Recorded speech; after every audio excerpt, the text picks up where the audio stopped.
The fool says in his ignorance, the Quran is not enough. He says this with no understanding, not having read the scripture that his Lord has revealed to him. He is dissatisfied with what his Lord has mandated upon him, so he seeks out other paths which shackle him to the backs of men. Has he not read the statement of the Lord?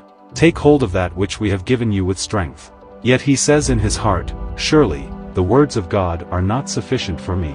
Yet the scripture says, is it not sufficient for them that we have sent down the scripture which is expressed to them? He merely schemes through the revelations of his Lord and does not ponder over their meanings. He unapologetically says, surely, the Quran cannot guide on its own. Yet the scripture says, indeed, this Quran guides to that which is the most appropriate, and it gives glad tidings to the faithful. How deluded then can he be? He is far more interested in other writings which have placed him in shackles and imprisoned his mind. How well did the scripture speak out against such a fool when it said, the majority of them do not have faith without also being associators. Though they claim to follow the scripture and uphold its message, they do not do so without also associating partners with their Lord, for when their Lord is mentioned alone in the scripture, they turn away upon their backs in aversion. But when associates are associated with him, then they rejoice and become faithful. Does scripture not say, we have indeed come to them with a scripture, which we have explained and elaborated in detail, based on knowledge, as a guidance and a mercy for people who wish to become faithful? Does it not say, a scripture whose signs have been made binding, and then explained and elaborated in detail from one who is wise, acquainted? And again, does it not also say, a scripture whose signs have been explained and elaborated in detail, as an Arabic reading, for a people who wish to know? Is the one whom he pretends to follow not commanded to say, say thou, O messenger, should I then seek other than God as a judge when he is the one who has sent down the scripture to you, fully explained and elaborated in detail? Yet the fool says, the Quran is in need of an interpretation outside of itself. Has he not read the statement, they do not come to thee, O messenger, with an example or an argument, except that we bring thee the truth and the best interpretation? The Quran is in no need of an interpreter outside of itself, as the Lord has interpreted everything therein, which the fool needs to gain insight. Yet the fool is displeased with what his Lord has sent down to him, so he pursues that concerning which the Lord did not send down any authority. How dreadful indeed is the predicament of the fool! Why does he assign himself a seat in the fires of hell, especially when the Lord has provided for him a way on how to save himself from the dark pit of the abyss? He questions the simplicity of the Lord's revelation, and he says, this cannot be all that my Lord has required of me. Has he not read in the scripture, God has not placed in the deen any difficulty? Or where it says, God does not intend to place any difficulty upon you?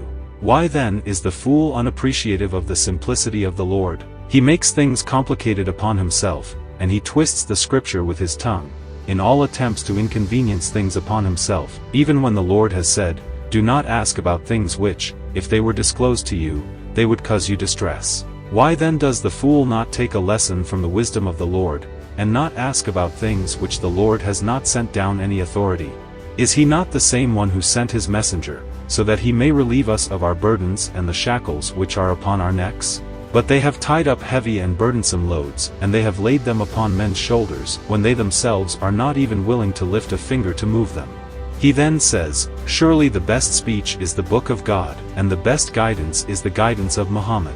You fool, why do you credit that which is God's unto men? Have you not read the statement, is then the one who guides to the truth more worthy of being followed, or the one who does not guide unless he himself was guided? What then is the matter with you? How do you judge?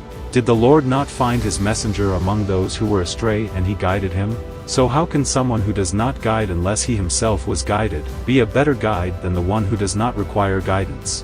Leave aside your associators, you fool, and follow what your Lord has sent down. Well did the Lord speak out against you when he said, they did not credit God with the credit that is due unto him.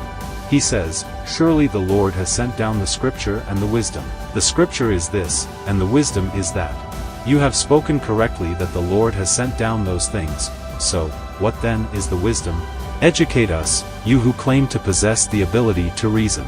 The wisdom is the example of the prophet, he says. You fool, does the scripture then not possess wisdom? Does the Lord not call the scripture the wise scripture? How can it be wise if it does not possess wisdom? He says, surely the custom of the prophet explains the Quran. And where do we find this explanation? He says, it is in the authentic narrations from the companions and those who followed them. And who decides who is authentic and who is not? He says, the scholars. You fool! How can the scholars authenticate the truthfulness of other scholars, when they themselves need to be authenticated before authenticating other scholars? Who authenticated who first? Was it those who followed them, or was it those who preceded them? Inform us with knowledge, if you are the ones with credibility. Bring us a writing from the first generation which informs us who authenticated the first generation, if you are telling the truth. How can the inferior authenticate the superior? If the first generation was superior to the following generation, how then can the following generation authenticate the credibility of the first generation? Should it not have been the first generation who were with the prophet, who authenticated the credibility of those whom they taught? Inform us with knowledge, O you speculators. Bring us a writing from the first generation in which the companions authenticate those to whom they passed on their knowledge, so that we may come to know. It is nothing but a lie which you and your forefathers have fabricated against God, and indeed, none does more wrong than the one who fabricates a lie against God.